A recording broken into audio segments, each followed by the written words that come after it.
Hey everyone, today I have the newest addition to X Plus's 30cm line.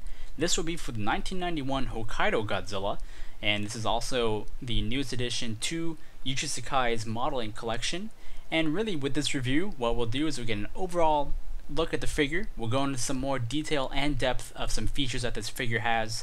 At the very end of it as well, we'll do a size comparison between this figure and with the 1989 Yuji Sakai Osaka landing X Plus that came out a while back as well.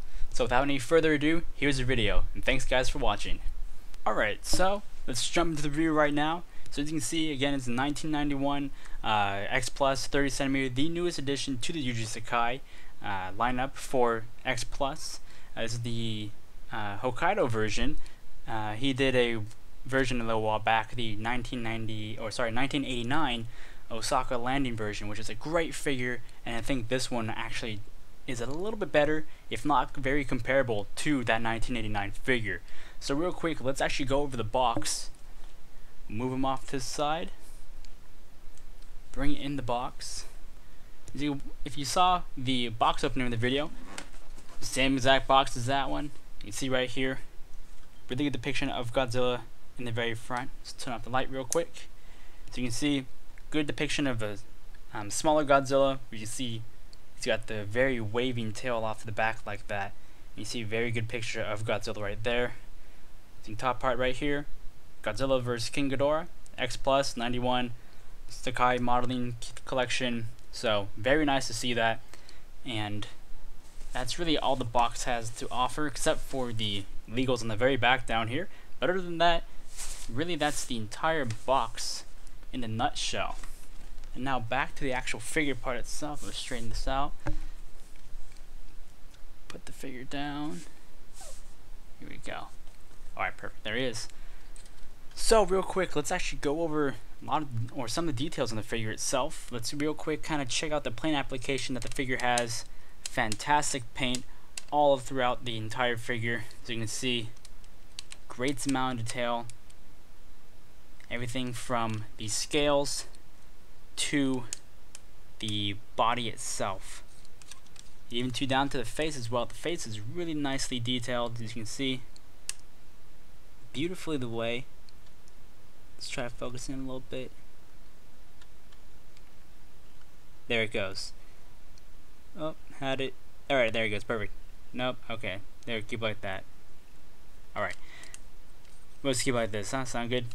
So, the way the face is very nice. The eyes look wonderful, have this nice glossy finish to the app, so they kind of give them a nice little shine. The teeth look magnificent as well.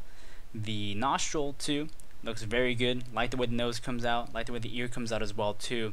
And this Godzilla does have a bit of a point on its head, as you can see, like so. Up there, see? The spines kind of start right there and kind of go back from that point. However, it does look very good when it's like that. It's a very nice pose. Coming down to the feet as well. Love the way the feet are, beautifully detailed. Really kind of like that yellow hue it has. Looks very good. Coming up to the top part as well. Around his waist, looks nice. His chest looks really good. Do like the way that looks. As you can see right here, really do like the way the chest kind of caves in just a little bit right here to sort of create this sort of divot in between. The hands look really nice as well too. Let's kind of check out the back part of him real quick. Let's kind of flip him off to the side. Good nice side profile. Again, that long tail comes through, very signature. Looks like so far with the Sakais, a very nice detail with the spines in the back. Again, with this tail coming across. Really like the way the tail actually comes to this point and sort of snakes down a little bit and goes into the body. Looks really good. Kind of gives a lot of flow and a lot of realism to it in a way. And let's check out the very back of the spines. They look very good. Beautifully detailed with that sort of ash white on it. Kind of gives a reminiscence to almost the 1955 spines, in my opinion. Coming up to the top as well too. Now there is a little bit of a portion right here, the top, where there's kind of a gap, as you can see right there. not too sure if that was actually on the suit itself, or even too if that's just what the model had for it. However, this figure does have it. I haven't seen anybody else point it out quite yet, but this figure in particular has that gap in between the spines on the neck and the spines going down towards the torso area. Coming into the side as well too, again with that beautiful sort of ash white on the spines. Looks very nice. Again, great side profile of him. And back to the front as well too. And depending on where you have it, you can have that tail kind of curving off to the behind him. Gives it a very nice look to the figure when it's standing or sitting too on a shelf. Now what this figure has that is different amongst at least the other 30cm line so far is the fact that when you get the figure, it comes with lane, you have this portion right here, this sort of stand. Now this stand will be able to help out the tail. It's not a solid piece, but it is hollow in the center, you can see. And all that needs to be done, very simple. Hold it in. You take it, you put it on the center of the spine or center of the tail, just like that, as you can see. Turn on the light, and you can be able to have it, and you can be able to sit perfectly and stand without any sort of lean, which is very nice because if you do take that away, as you can see, he won't fall over, but he does come with that lean if it's not there. So it's a great figure, absolutely incredible. The only problem with this figure that I've been able to find out so far with it, at least mine in particular, is the very back part of the tail with it, because the tail does come in two pieces. You have the main tail right here, kind of has all this section, then you have it all the way up to here, and as this one in particular, it does have that spot right there, kind of hard to see, but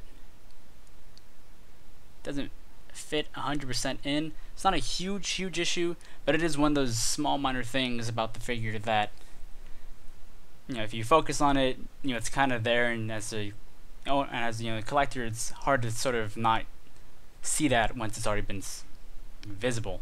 So it's one of those small things, though it doesn't take away from the figure itself. The figure still looks incredible. Still love the way the X Plus designers and creators made this figure look. Like how they do take it off from the Yuji Sakai modeling collection and essentially just make into a brand new figure into the vinyl. Looks incredible. Now real quick, let's actually do a quick size comparison. We'll take in the 91 and also too, let's size up with the 89 Yuji Sakai. Now the Yuji Sakai one, this is the Osaka landing, this is Hokkaido, and the 89 has a huge tail, so he goes back really far. However, if you put them together side by side, you can see it's a little bit better now. Perfect. The 89 is just a scotch taller than the 91, just by a little bit. Hard to kind of see from here. Let's kind of get a flat surface. Let's just take the box and we'll put it on top of their heads if it wants to fit, and it does. And as you can see, the 89 is just less than an inch taller than the 91. However, it still looks like a great figure. They both look incredible next to each other. They do look pretty similar as well too, but again, you're kind of dealing with the 89, the 80s and the 90s Godzilla, so the suits are very similar, so were their colorings.